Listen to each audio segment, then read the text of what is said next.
Fala pessoal, aqui é Bruno Faé e o tema desse vídeo é Bíblia. A Bíblia é um livro único, contendo 66 livros, escritos por cerca de 40 autores durante um período de aproximadamente 1500 anos. Ela possui vários estilos literários, como literatura apocalíptica, narrativas, poesia, música, cartas, parábolas e profecias. A Bíblia é o livro mais traduzido, mais editado, mais publicado e mais vendido no mundo, sendo utilizada em várias religiões. Ela é alvo de várias especulações, contendo supostamente mensagens ocultas e códigos secretos. E é muito curioso que várias pessoas encontram de tudo na Bíblia, exceto a mensagem principal. Mas afinal, o que a Bíblia diz da própria Bíblia? Esse é o tema do vídeo de hoje. Se você já gostou, já deixa aí o seu like e se inscreva no canal para não perder nenhum dos próximos vídeos. E vamos lá! Primeira coisa interessante de destacar é que Jesus reconheceu o Antigo Testamento como escritura inspirada.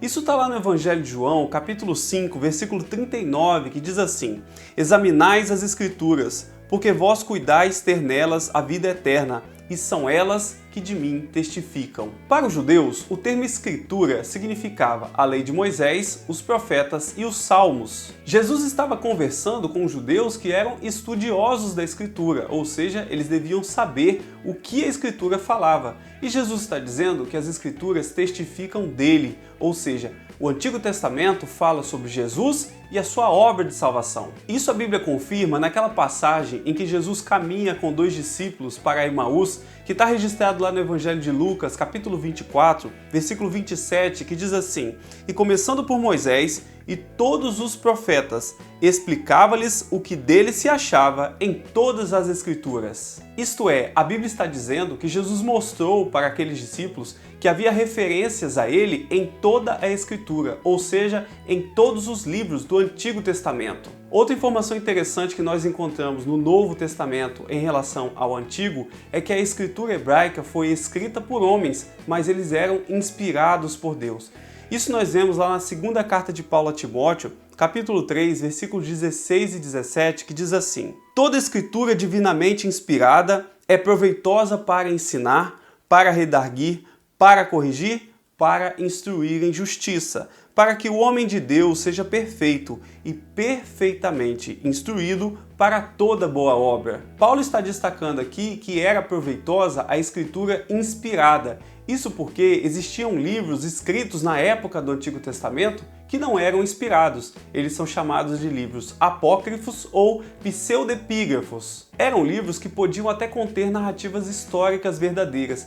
Entretanto, não foram identificados pelo povo de Deus como livros que traziam revelações verdadeiras sobre o Senhor. Mas o que Paulo está dizendo é que a Escritura, ou seja, a lei de Moisés, os profetas, os salmos e incluindo aí os livros sapienciais e poéticos, eram inspirados por Deus. A Escritura então é útil para os propósitos de Deus. Ela é útil para nos ensinar as verdades sobre Deus.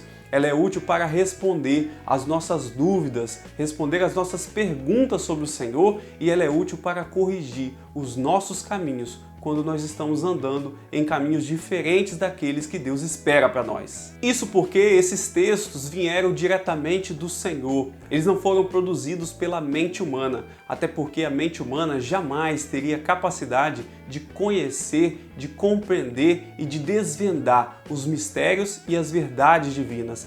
É isso que Pedro diz lá na sua segunda carta, capítulo 1, versículo 21, que diz assim: "Porque a profecia nunca foi produzida por vontade de homem algum, mas os homens santos de Deus falaram inspirados pelo Espírito Santo." Agora, além do Antigo Testamento, é interessante ver que os próprios apóstolos reconheceram os livros do Novo Testamento também como escritura inspirada. É isso que nós vemos também lá na segunda carta de Pedro, no capítulo 3, versículos 15 a 16, que diz assim: "E tende por salvação a longanimidade de nosso Senhor, como também o nosso amado irmão Paulo vos escreveu, segundo a sabedoria que lhe foi dada, falando disto como em todas as suas epístolas, entre as quais há pontos difíceis de entender, que os indoutos e inconstantes torcem, e igualmente as outras escrituras, para a sua própria perdição. Pedro então está dizendo que as cartas de Paulo, que compõem grande parte do Novo Testamento, se comparam, eram equivalentes à escritura hebraica, ou seja, aos livros do Antigo Testamento. O que Pedro está dizendo então é que Paulo não escreveu as suas cartas pela sua própria sabedoria,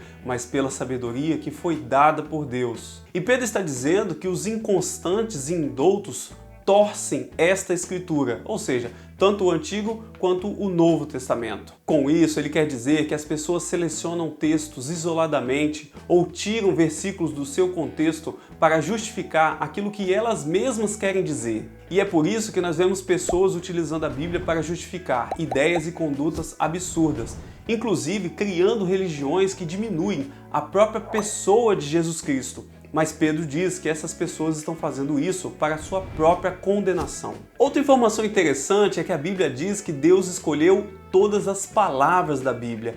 É isso que nós vemos lá em Jeremias, capítulo 26, versículo 2, quando diz assim: Assim diz o Senhor, põe-te no átrio da casa do Senhor e diz a todas as cidades de Judá que vêm adorar na casa do Senhor todas as palavras que te mandei que lhe dissesses. Não omitas nenhuma palavra. Da mesma maneira, nós vemos no livro de Apocalipse, capítulo 22, versículo 19, que diz assim: E se alguém tirar quaisquer palavras do livro desta profecia, Deus tirará a sua parte do livro da vida e da cidade santa e das coisas que estão escritas neste livro. Ou seja, Deus escolheu todas as palavras que iriam compor a Escritura Sagrada, tanto o Antigo quanto o Novo Testamento. Evidentemente, isso se refere ao texto no seu idioma original, grego ou hebraico. Mas, obviamente, nós devemos tomar cuidado com as traduções hoje para ver se elas estão fiéis às palavras que foram utilizadas no original. Evidentemente, podemos utilizar algumas traduções com uma linguagem mais moderna para tentar melhorar a nossa compreensão.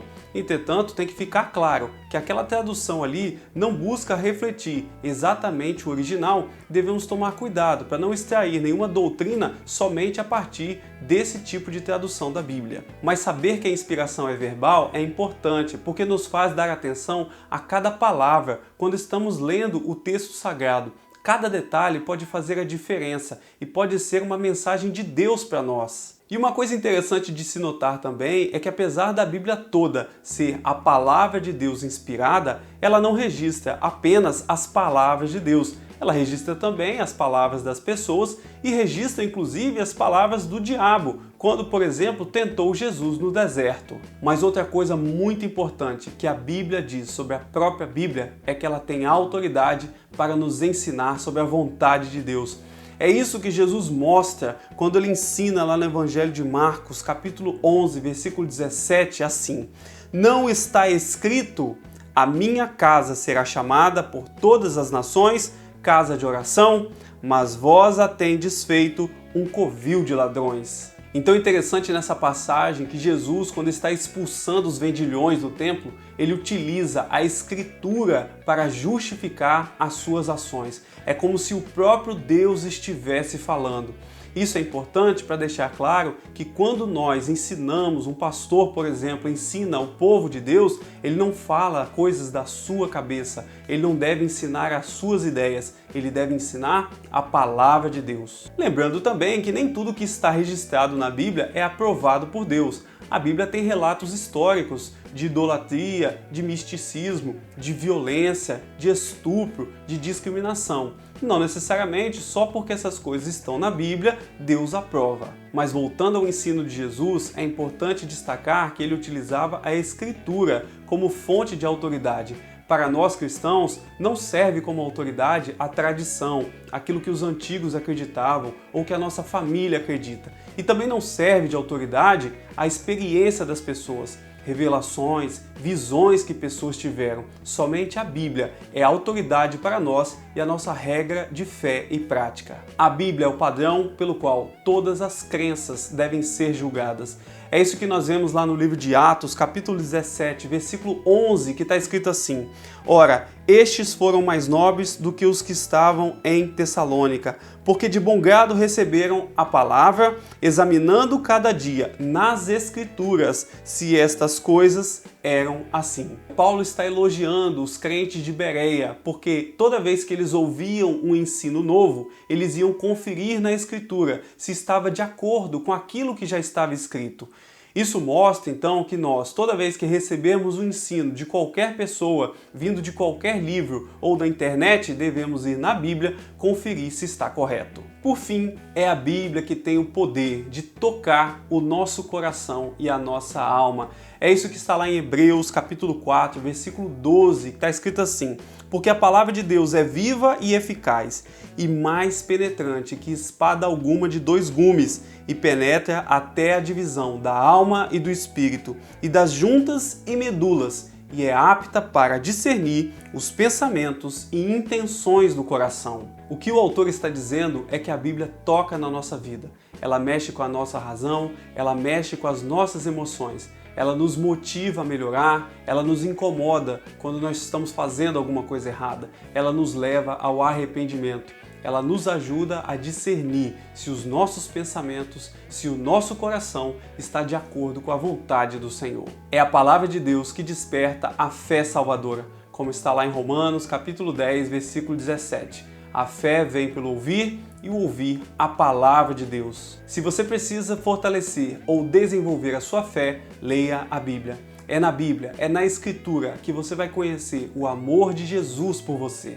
Busque um bom programa de leitura e professores que possam te ajudar. E assim você receberá vida por meio da Bíblia. E aí, o que você achou desse vídeo? Deixa aí nos comentários a sua opinião. E se você gostou, deixe o seu like e se inscreva no canal para você não perder os próximos vídeos. Ative aí o sininho da notificação. Muito obrigado por assistir e até a próxima!